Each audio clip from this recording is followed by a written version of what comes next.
Quando seu cérebro é incoerente, vivendo por esses hormônios de estresse, não tem tempo para criar, não tem tempo para abrir o seu coração, não para aprender e nem para confiar. Fica querendo correr, lutar ou fugir. E as pessoas passam mais da metade da vida nesse estado. Imagina que vida. Miserável. Sim, por isso quando se está em estresse com uma onça na esquina, você não vai sentar e meditar. Você vai se esconder, não é? É, pular na árvore. Os genes de sobrevivência estão ligados. E ninguém vai acreditar em possibilidades quando se vive em estado de sobrevivência. Uau, Por isso que quando se vive em estresse, o que acontece é que se reduz o foco sobre a causa. Reduzimos o foco na matéria, no objeto, na coisa. E assim as pessoas são ligadas e toda a sua atenção está no seu mundo exterior. Quando os hormônios do estresse estão no corpo, a sua atenção está no corpo. E claro, quando está em estresse, fica tentando prever o futuro com base no passado. E agora está literalmente escravizado nessa realidade. Então como é que consegue o que se quer? Tem que esforçar mais, forçar mais, tem que trabalhar doamente. Matéria tentando mudar matéria. As Exaustivo. pessoas estão tendo burnout.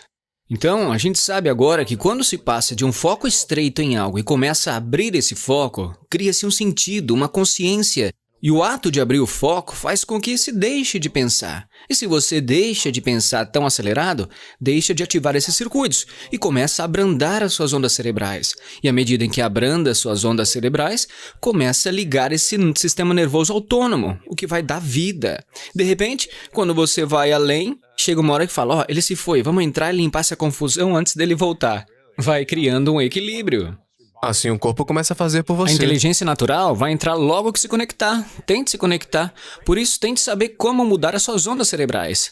Se não conseguir mudar as suas ondas cerebrais e permanecer nesse estado ativo, vai analisar a sua vida de dentro de alguma emoção perturbadora.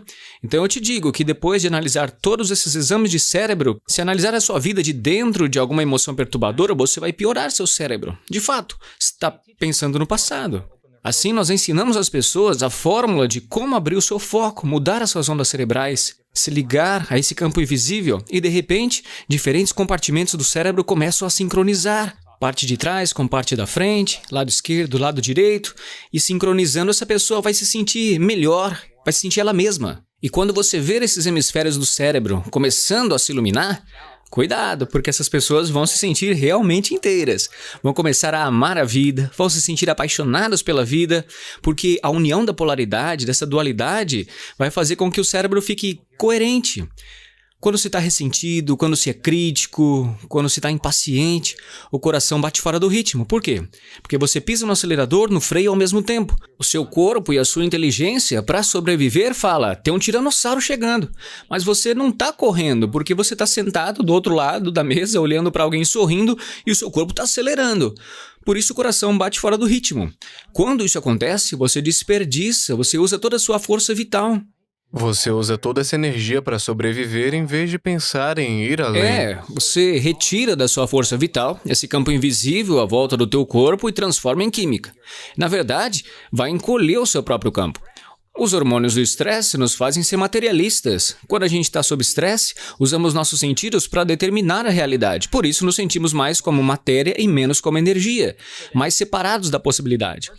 Depois da gente ensinar uma pessoa como regular esse centro do coração, já fizemos 6.000 exames de coração. Por quê?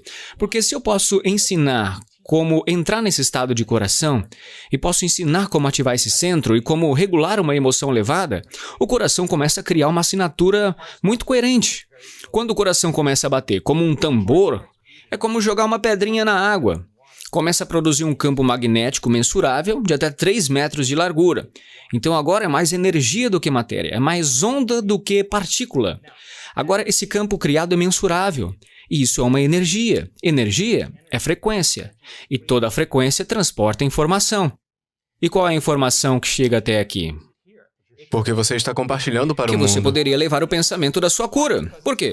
Porque é consistente com a energia. A culpa não vai carregar o pensamento da sua cura. É uma frequência diferente. E de repente a pessoa eleva o seu estado emocional, permitindo que o seu pensamento seja carregado nessa frequência, transmitindo a assinatura energética nova. Mas os pensamentos são a linguagem do cérebro e os sentimentos são a linguagem do corpo. E como pensar e como sentir cria o seu estado de ser, é uma questão de prática. Você vai aprendendo a ficar nesse estado. É ou não é? Sim. A palavra meditação significa literalmente familiarizar-se. Por isso, se praticar a mudança para esses estados elevados, o seu coração vai ficando coerente e a gente pode medir. Eu digo, Luiz, você conseguiu. Está praticando até 1 hora. Então, treinando a criação da coerência, você vai saber quando estiver lá. É ou não é? Fala para mim. Claro. Será como uma habilidade. Na hora que precisar, você diz, dá 1 minuto, eu vou ali. E aí a coerência do coração volta e você entra nesse estado. E como chegamos lá? Praticando a fórmula. De novo, descanse suas tensões, claro. pare de lembrar das emoções elevadas e quando vê que isso começa a acontecer, você continua praticando. De repente vai ficar cada vez maior, cada vez melhor. E o que está por trás disso? A gente mede os neurotransmissores. Por isso, quando uma pessoa ativa realmente o seu coração, o coração liberta uma química chamada ocitocina, que na verdade é a química do amor. Ela está ligada ao óxido nítrico, e nele a gente encontra outra reação química, fazendo algo relaxante, que vem do endotelial.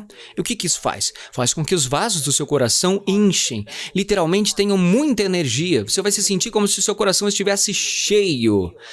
E aí, quando você experimentar essa sensação, você não vai querer trocar por nada. Você vai dizer, por que eu vou julgar essa pessoa? Se eu julgar ela, eu perco esse sentimento.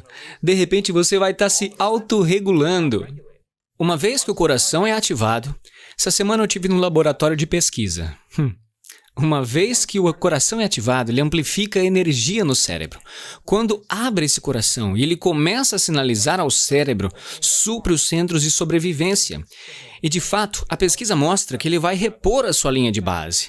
Em outras palavras, se estiver ansioso, vigilante e aprender como se autorregular, de fato ele vai retornar ao normal e vai pensar, bom, aquele trauma foi há 15 anos, foi algo ruim, mas, sabe, seja lá o que for. Aí a gente diz, tá, mas no momento em que o coração, e não o cérebro, é o coração que realmente reinicia a amígdala, de repente essa pessoa muda o seu humor, algo como, eu simplesmente não tenho ansiedade. Nós temos milhares de exames cerebrais com ansiedade e depressão de pessoas de todos os tipos sociais. Elas se reiniciaram e de repente não têm mais ansiedade, não têm de tomar medicamentos. Elas sabem agora como se autorregular. E de onde é que vem a ansiedade? A ansiedade é o seguinte, viver num estado de sobrevivência. Olha, quando o gene da sobrevivência é ativado a partir dos potenciais infinitos do campo quântico, sempre vai escolher o pior cenário possível. Por quê? Porque nesse estado você se prepara para o pior. Há sempre melhores hipóteses de sobrevivência se algo ruim acontecer, mas as pessoas estão sempre selecionando a pior coisa na sua mente e começam a abraçar emocionalmente esse futuro antes que ele aconteça. Pensamento e emoção começam a condicionar. Por isso, condiciona-se o corpo a tornar uma mente e fica com medo e continua fazendo isso. E aí o corpo tem esse programa subconsciente e a pessoa tem um ataque de pânico. Ela tenta controlar com a sua mente consciente e não consegue, porque o programa está rodando ali por baixo. E aí, ao ficar preocupada com o próximo ataque de pânico, já começa a dispará-lo automaticamente. E o que nós percebemos?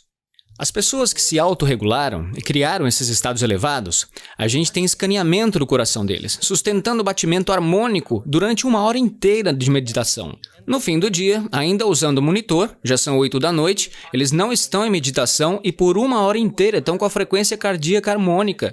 Aí o homem diz para a mulher, o que está acontecendo? Ela fala, eu não faço ideia. Eu só estava indo dormir e de repente meu coração se inchou. Foi tão intenso que eu tive que me deitar de costas e me render a isso que estava acontecendo sem medo. Ela teve um ataque de amor em vez de ataque de pânico. Eu chamaria isso de estado natural do ser. Por isso, se vivermos nesses estados elevados e soubermos como sentir essa emoção do nosso futuro antes que ele aconteça, é menos provável que esperemos que ele aconteça, porque vamos sentir que já aconteceu. Sabe? Você não vai precisar tentar controlar. Você sabe que no momento em que perder essa sensação, você vai deixar fluir. E quando se é bom nisso, nenhuma pessoa, coisa, experiência vai poder tirar você do trilho. Agora você tem poder. E se compreender essas leis de como as coisas acontecem, vai ser menos provável que você fique competindo para conseguir o que quer, porque isso vai chegar até você. Sabendo que vai vir até a gente em algum momento, como fazer andar mais rápido? Basta fazer de novo. Mas lembre-se que se tentar fazer mais rapidamente, vai estar de volta no antigo eu. O novo eu nunca faria isso. O novo eu ficaria lá, sempre. E como que isso aparece? Aparece de uma forma que não se pode esperar. porque só dá para prever aquilo que é conhecido. Vai chegar então de uma forma que você ainda não pensou, um desconhecido, e vai abalar o seu mundo. Vai apanhá-lo desprevenido, vai te deixar sem dúvidas sobre o que tem feito aí dentro. Vai produzir algum efeito fora de você também. Quando correlacionamos o que você faz dentro com o que acontece fora, você vai prestar atenção ao que fez e fazer normalmente. A energia da alegria que se sente ao acontecer isso vai ser usada para criar de novo. Agora, as pessoas me dizem, bom, eu sou assim por causa dessa pessoa ou dessa coisa. Eu diria, então quer dizer que essa pessoa, essa experiência lá fora controla os seus pensamentos e seus sentimentos. Isso significa que você é uma vítima do seu ambiente. Mas quando começam a mudar os teus pensamentos e os seus sentimentos, e isso começa a produzir um efeito no seu ambiente, você muda essa crença de que é uma vítima, consciente ou subconscientemente, e passa a se tornar um criador da sua vida. Assumindo, então, uma responsabilidade, sem ficar culpando os outros, sem dizer, essa pessoa, por causa dessa coisa, não. Você vai falar, eu tenho que ser maior que esse ambiente, essa condição. Aí você vai pensar, quem na história eu posso estudar que teve esses mesmos desafios? O que eles fizeram? Deixa eu trabalhar isso aqui, deixa eu pesquisar para melhorar minha vida. Como no esporte, mesma coisa. E quando é que se sente mais amor? Pessoalmente. Boa pergunta. Acontece que a assinatura do campo quântico é cada vez maior em grau de unicidade, totalidade. Então imagina, quando a gente vive em estresse, estamos vivendo em separação, porque os nossos sentidos nos enganam a acreditar que você está lá e que eu estou aqui, que todos estão separados uns dos outros e que está tudo isolado. Isso é realidade 3D. Mas quando se começa a abrir o centro, de repente, quando se torna ninguém, nada, sem lado, sem tempo, é aquela hora em que a nossa consciência se alinha com a consciência do campo. Esse é o momento em que a gente está completamente presente. Então, olha só, se eu conseguir que as pessoas acreditem que só porque elas não conseguem ver algo não significa que não existe, que elas podem simplesmente se ligar e prestar atenção a esse campo e permanecer presentes com ele e se tornar mais consciente dele tempo após tempo, depois de cada interação com esse campo invisível, cada experiência vai estabelecer os circuitos no seu cérebro para que possam perceber mais dele. Então, à medida em que mantêm a sua atenção nele, começam a se aproximar cada vez mais disso, para que experimentem menos divisão e mais unicidade e totalidade. De modo que, quando isso acontece, tem uma cascata de todo tipo de coisa física, química e coisas energéticas que começam a acontecer. Para mim, a melhor maneira de descrever esse campo é como um amor inteligente. É o maior nível de ordem e unidade. E quando a gente atinge essa unidade, é a sensação mais eletrizante que podemos ter. É uma sensação familiar, sabe? Você vai ter a certeza de reconhecer aquilo, tipo um déjà vu, você vai se conectar. E não vai ser como um amor pelo seu cachorrinho. Você vai sentir isso em cada célula do seu corpo. Eu digo, vai ser como uma vibração, uma coerência, onde o seu corpo se torna elétrico. A única forma da gente descrever isso é como um amor. Você vai saboreando uma vez, saboreando outra. Vai querer sempre. É disso que eu estou falando.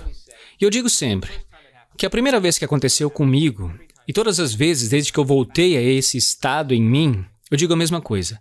Joe Dispenza, você entendeu tudo errado. Porque tem algum verniz, algum condicionamento que na hora é retirado e a gente começa a perceber que a forma como pensamos que a vida é, não é.